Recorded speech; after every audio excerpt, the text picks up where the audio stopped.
Coming up on Mountain News this morning, an event in Wheelwright brought folks out to find resources for employment, mental health, legal programs, and more.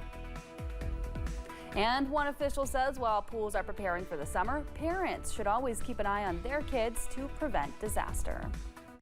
Dedicated to Eastern and Southern Kentucky, this is WYMT Mountain News this morning.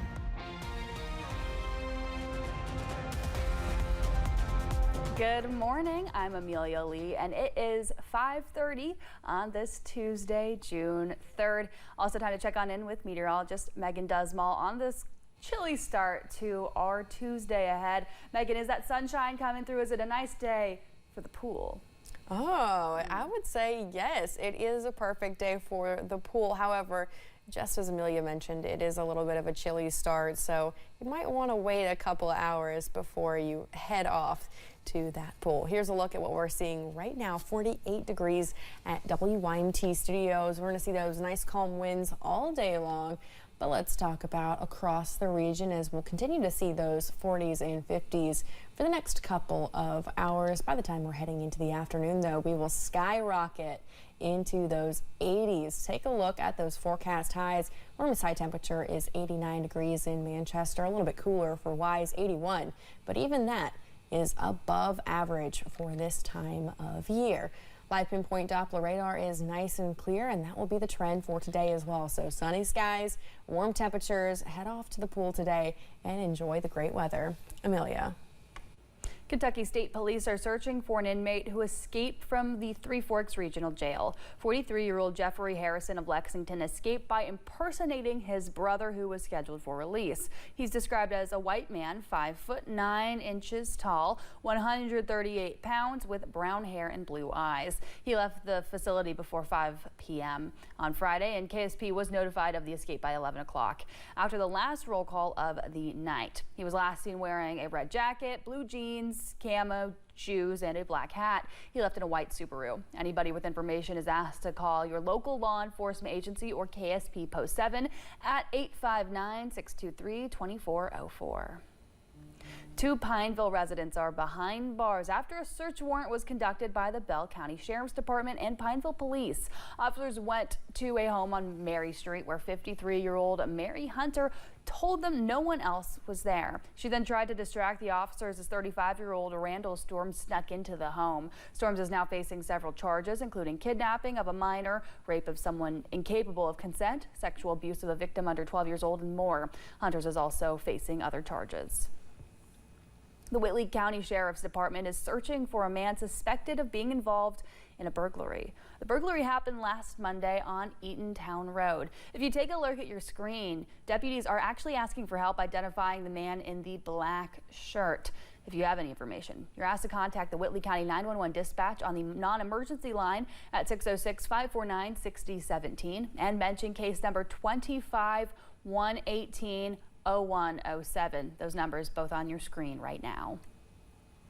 West Virginia State Police say one person is dead and several others were taken to the hospital after a crash in the East Lynn area of Wayne County. Police say it happened at around 5:30 Sunday afternoon. They say a driver, Chelsea Aldridge, was traveling west on West Virginia Route 37 when she crossed the center line and was involved in a head-on crash. She died at the scene. The other driver was taken to the hospital with life-threatening injuries. The driver's wife and 2 children were also taken to the hospital for treatment.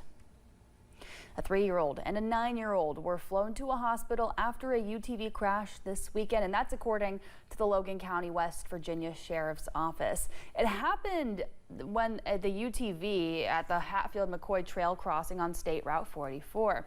Officials with the Sheriff's Office say the children were flown to a hospital, but their injuries appear to be non-life-threatening. More information has not been released. Perry County Sheriff Joe Engel announced yesterday that he will not seek re-election next year. He will retire at the end of his term on December 31st, 2026, and he sent a statement to WYMT about his decision. It reads in part, quote, George Washington, the first American president, made a decision that 2 terms was the proper amount of time to hold such a powerful position. The office of sheriff is a position of power and great responsibility. I want my legacy to be that I love the people of this county and I gave it my best. I want my time to be seen as selfless service to someone and something bigger than me as an individual. The full statement is on our website at WYMT.com.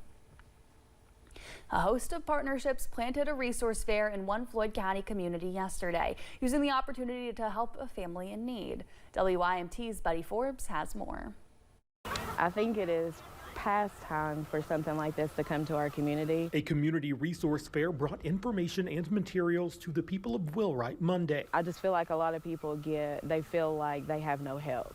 So to see these folks come out today and provide all of these free resources, I mean, we can only benefit from that. UK Healthcare brought its partners together, hoping to provide access to all, with information about mental health, addiction recovery, education, job opportunities, and more. I grew up here, and it took me working with UK to actually realize how much resources we have and how much people don't know about, because I didn't know about it. Pamela Wright says it is all about bridging gaps and addressing issues that have gone unapproached for generations. Hopefully chains can be broken. Wright says she wanted to include mental health resources as a way to spotlight a recent tragedy in the town after a local teen, Wesley Hancock, died by suicide last week. It's about coming together and meeting people where they're at and letting them know that they're not alone, no matter what conditions they're in, whether they lost someone,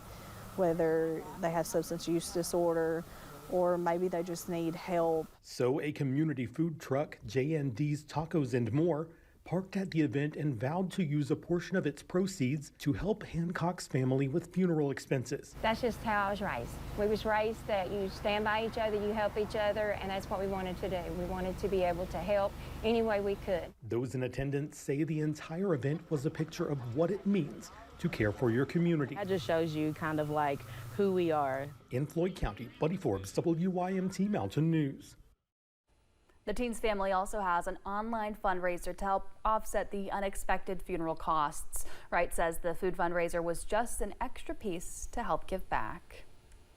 Shaping Our Appalachian Region, or SOAR, is working with its partners to fill job openings and help job seekers find the right fit. The organization is hosting a job fair this week, bringing more than 15 employers to the table to fill positions for a variety of different employers.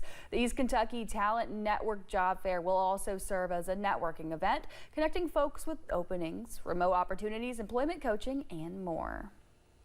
We have everything from healthcare to entry-level customer service. You're going to hear about remote work opportunities that our employer coordinators have relationships with companies that need talent now, and you'll figure out how you can put your name in the hat, but also how our employer coordinators can support you.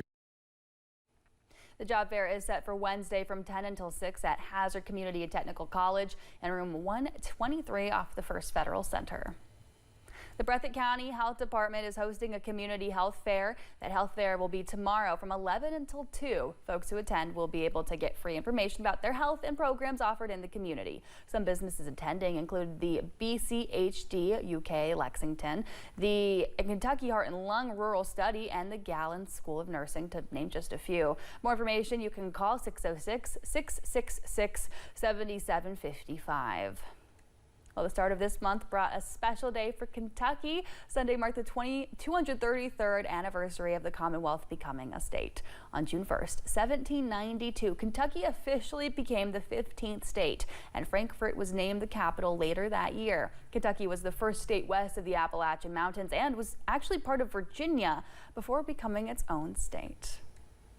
Well, a new law taking effect June 27th will change how ATVs and special purpose vehicles can legally operate on public roads in Kentucky. The Perry County Sheriff's Office says you will now need an inspection if you plan to drive on the roadway. If you're staying off-road, the law does not apply. Sample plates, inspection forms, and the relevant state statutes are already posted online. The Sheriff's Office also plans to host Saturday inspection events once the law goes into effect. Pools throughout eastern Kentucky are opening up for the summer, but staying safe in the water should be a priority. Macy Spurlock with the Perry County Pool says it's staffed to make sure children and families are safe while staying outside and enjoying the water during the summer. But it's also important for parents to keep an eye on their kids. We always have multiple lifeguards on duty. We have an emergency action plan in place. We take every measure humanly possible to make sure it's a safe and good environment. Spurlock says everyone working at the pool took first aid courses and are CPR certified. She said in recent years there have been no major emergencies at the Perry County pool. It's 5:40. Taylor Swift is reunited with her music after the global icon brought back the rights to 6 of her albums. And the summertime temperatures continue this week.